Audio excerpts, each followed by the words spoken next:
या देवी सर्वभूतेषु स्कंदमातारूपेण संस्थिता नमस्तस्यै नमस्तस्यै नमस्तस्यै नमो नमः। स्वागत है सभी दर्शक साथियों का, सभी भक्तों का आपके अपने YouTube चैनल रामकृष्ण जी शिवम स्टूडियो में। मैं रामकृष्ण शास्त्री आगरा से आप लोगों के बीच में धार्मिक कथा, व्रत कथा एवं अन्य जानकारी लेकर के आता रहता हूं। आज भी जानकारी लेकर के आए हैं। नवरात्रि का समय चल रहा है, चैत्र नवरात्रि 2024, 13 अप्रैल 2024। आज की जानकारी नवरात्रि के 5वें दिन की। ये 5वां दिन माता स्कंद माता का होता है, तो इनकी पूजा विधि क्या है, पूजा में कौन से मंत्र का उपयोग किया जाता है, भोग क्या है, रंग क्या है, किस का भोग लगना चाहिए, किस वस्त्र को अर्पित करना चाहिए, किस वस्त्र को पहन करके पूजा करनी चाहिए, एवं इनका नाम स्कंद माता क्यों पड़ा, इनके व्रत करने से, इनकी पूजा करने से क्या लाभ मिलता है, कौन सा रोग दूर होता है, क्या क्या मिलता है, ये संपूर्ण जानकारी आज की वीडियो में, और इनकी व्रत कथा क्या है, ये संपूर्ण जानकारी आज की वीडियो में मिलने वाली है। तो वीडियो को बिल्कुल स्किप पर करें और वीडियो को ज्यादा से ज्यादा लोगों तक शेयर जरूर करें, जिससे उनको भी लाभ प्राप्त हो और आपको पुण्य की प्राप्ति हो।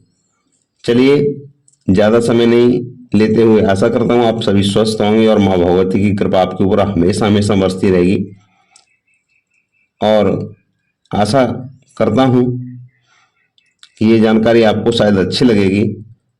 चैनल को सब्सक्राइब नहीं किया हो तो चैनल को जरूर सब्सक्राइब करें, बेल को प्रेस करके रखें, जिससे नोटिफिकेशन सबसे पहले आपको मिलता रहे। चलिए ज्यादा समय नहीं लेते हुए प्रारंभ करते हैं जानकारी।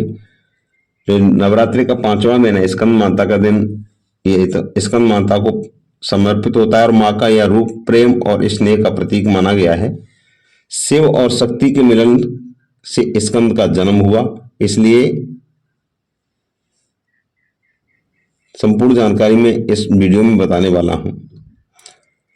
नवरात्रि के 5वें दिन को स्कंद माता की पूजा की जाती है। दुर्गा का ये 5वां स्वरूप है, स्कंद माता कहलाता है। प्रेम और ममता की मूर्ति स्कंद माता की मूर्ति है। पूजा के करने से संतान की प्राप्ति, मनोकामना पूर्ण होती है। माँ आपके बच्चों को दीर्घायु प्रदान करती है। भगवती पुराण में, यानी भागवत पुराण में स्कंद माता को लेकर के ऐसा कहा गया है कि नवरात्रि के 5वें दिन स्कंद माता की पूजा करने से ज्ञान और शुभ फलों की प्राप्ति होती है।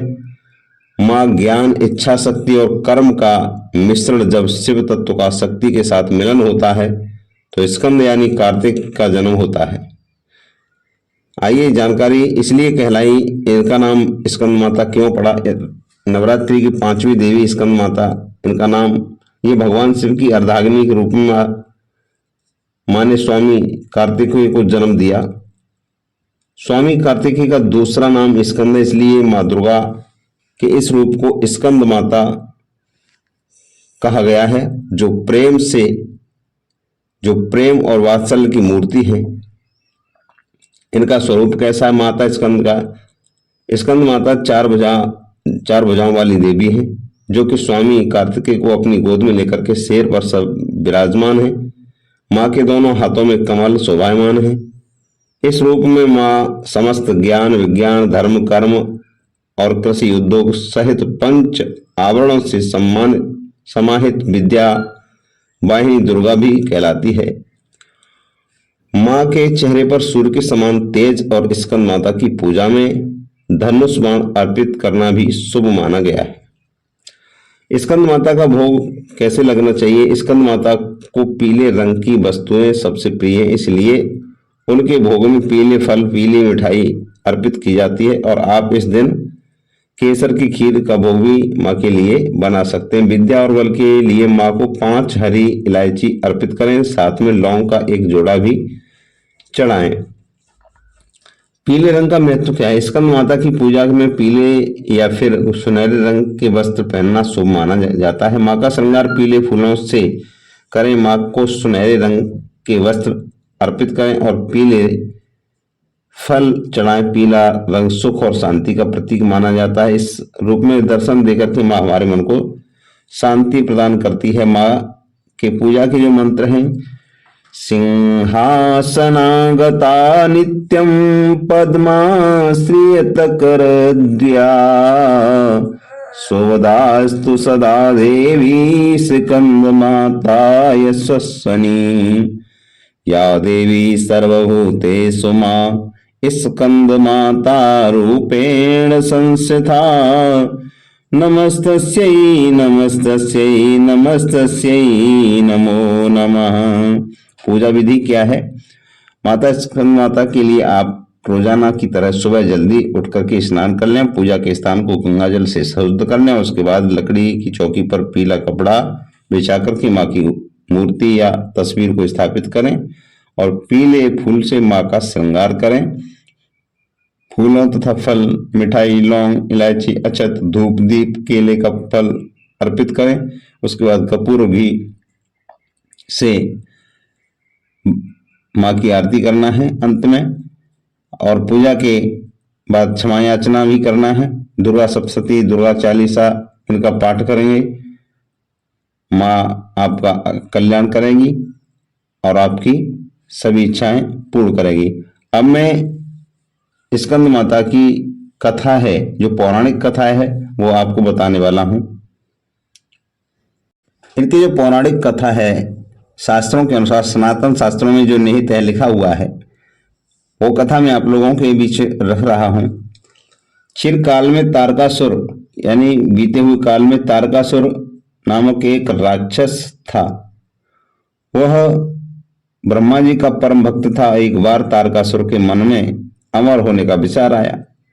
उस समय तारकासुर ने ब्रह्मा जी की कठिन तपस्या करने की ठानी और कालांतर तारकासुर ने ब्रह्मा जी की कठिन तपस्या की और लंबे समय तक तपस्या करने से ब्रह्मा जी को प्रसन्न कर लिया और प्रसन्न हो उठे। हालांकि उन्हें पूर्व से ज्ञात था कि तारकासुर अमर होना चाहता है। तब तारकासुर तपस्या में लीन था।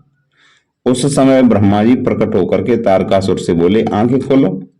तारकासुर, मैं तुम्हारी तपस्या से प्रसन्न हुआ, मांगो, तुम क्या मांगना चाहते हो।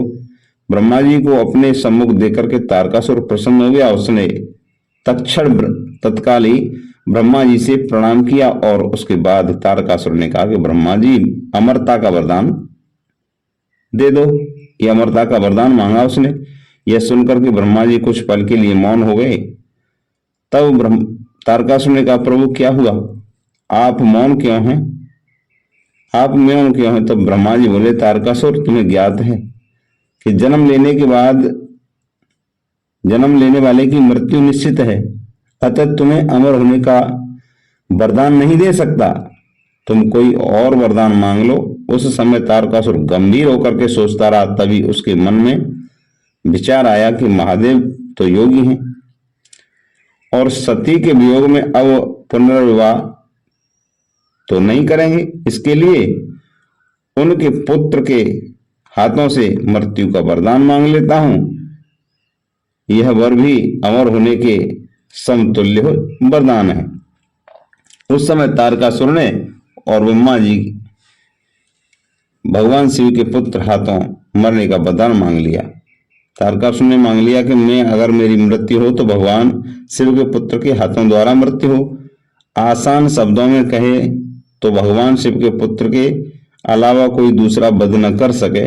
ब्रह्मा जी तथास्तु कहकर के अंतर्ध्यान हो गए। इसके बाद तारकासुर का आतंक तीनों लोकों में फैल गया। स्वर्ग के सभी देवता चिंतित हो उठे। उस समय सभी देवता ब्रह्मा जी के पास गए और तारकासुर से मुक्ति दिलाने की याचना की। तब ब्रह्मा जी ने भगवान शिव के शरण में जाने की सलाह दी। देवताओं के अनुरोध पर भगवान शिव ने माता पार्वती से विवाह किया। कालांतर देवताओं के सेनापति स्कंद का अवतार हुआ, अतः माता पार्वती को स्कंद माता कहा गया।